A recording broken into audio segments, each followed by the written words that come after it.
mastreets esocial media mandinoswera ndichiona kuti nyaya dziri kufamba sei. Hai, ndotongoya ndichinakirwa zukuru panapa.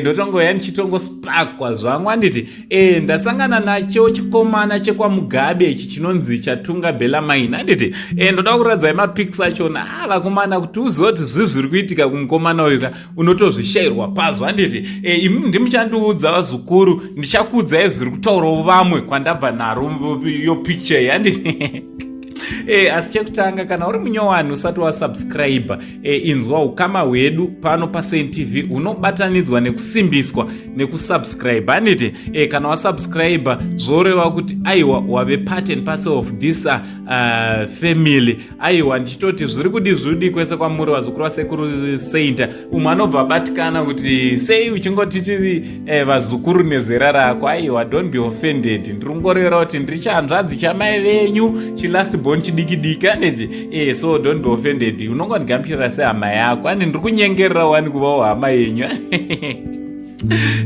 Vazukuru vasekuru Saint, so mufananidzo yandoda kuti muoneka ndiya Chatunga tangai maona ekare first anditi Chatunga Mugabe ndeuyu ndochigotwe ndeyagotwe here raMugabe ameno ndewekupedzisire ndizvo ameno ndiani muhombeko tino na Chatunga handiye mpana uri muziva mpana yeyanira wapana wekurira vana va-ex-president weZimbabwe the late President Mugabe anditi tichingoti may his soul continue resting in peace.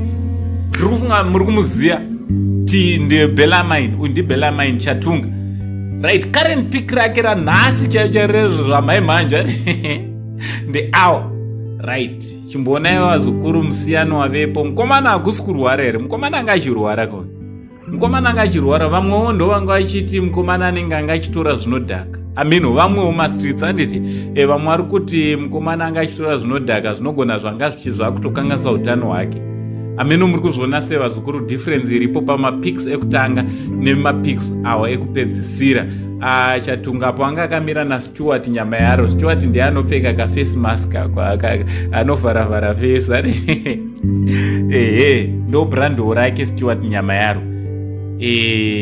Ameno vazukuru munozvionawo sei because ini zvaindinetsa vazukuru kuti sei Chatunga asiri kubatikira nekuda kwaanoita zvinhu. Mufana anotodawo zvinhu so pesa apa panga pachibudikira uyu anonzi Robert Junior na Passion Java akamboti kumisangano yezano akati chichi uyu asipo zvaitonetsa kuti aripi mufana uyu andi tikati pamwe haachafarire zvesocial media wapana vanoda zvinhu avo. Uyo abudikira uyu zvangozomunetsa akati beta abudikire but it seems kuti otherwise ameno zvikuitika ameno rikanditure befu ndataurisa. So chiterera ngataura no-comment section kuti munofunge nezvenyaya iyi nemapics emukomana uyu. Vanadzo muziva tudze comment section ngaibvire comment section right from Uncle Saint, the only Zim uncle anongoti pirinyi amusi uncle ampe mbama. No, handisi promoter violence but iye mpe mbama chiti much love.